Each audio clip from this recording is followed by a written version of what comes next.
வணக்கம்.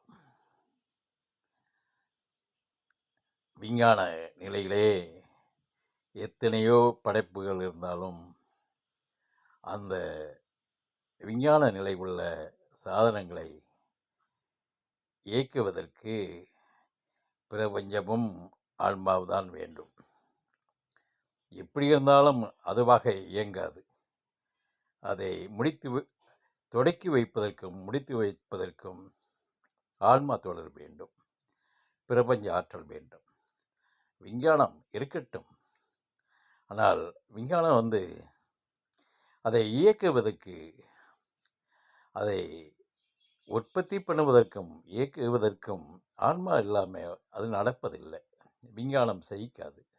ஆன்மாவினுடைய தொடர்பு இல்லாமல் விஞ்ஞானம் நடக்கிறதில்லை. ஆன்மா தொடர்போடு தான் நடக்குது. பிரபஞ்ச இயக்கத்தில் தான் நடக்கிறது. அதுதான் உண்மை.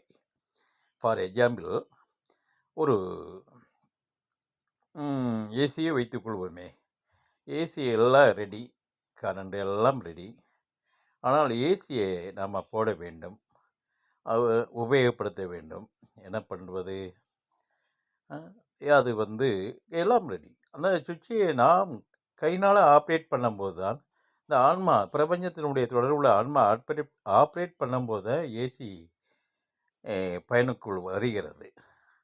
அதுதான் உண்மை. விஞ்ஞான படைப்புகள் இருந்தாலுமே அதை இயக்குவதற்கு ஆன்மா, பிரபஞ்சத்தினுடைய தொடர்பு இல்லாமல் எதுவுமே நடப்பதில்லை. அப்படியே சிந்தித்து முடிவு கொள்ளும்போது பிரபஞ்சங்கிறது உண்மைங்கிறதை ஏற்றுக்கொள்ளும். எவராலும் மறுக்க முடியாது. அவர் நாஸ்திகராக இருந்தாலும் நிச்சயமாக பிரபஞ்சத்தை ஏற்றுக்கொள்வார்கள். அதை மறுக்க மாட்டார்கள்.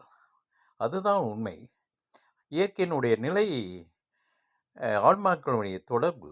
இயற்கை இல்லாமல் எதுவுமே இல்லை, பிரபஞ்சம் இல்லாமல் எதுவுமே இல்லை. அதுதான் உண்மை. அதே போல் இப்போ மனிதன் நாம் இருக்கிறோம். இந்த ஆன்மா உடலை தாங்கி, மனதை தாங்கி, ஆன்மா தாங்கி இருக்கிறது. என்றால் நாம் இருக்கும்போது நாம் ஜீவிக்கிறதுக்கு வேண்டிய அனைத்தும் இருந்தால் தான் ஜீவிக்க முடியும். உணவு வேண்டும், தண்ணீர் வேண்டும், அனைத்து வேண்டும்.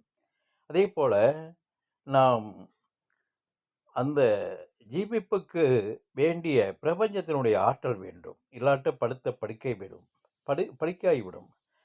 பிரபஞ்சத்தினுடைய ஆற்றல் இல்லாட்ட செயல் இல்லை, செயலோட்டம் இல்லை. முடிவு பிரபஞ்சம்தான். அதுதான் உண்மை. மனது, ஆன்மா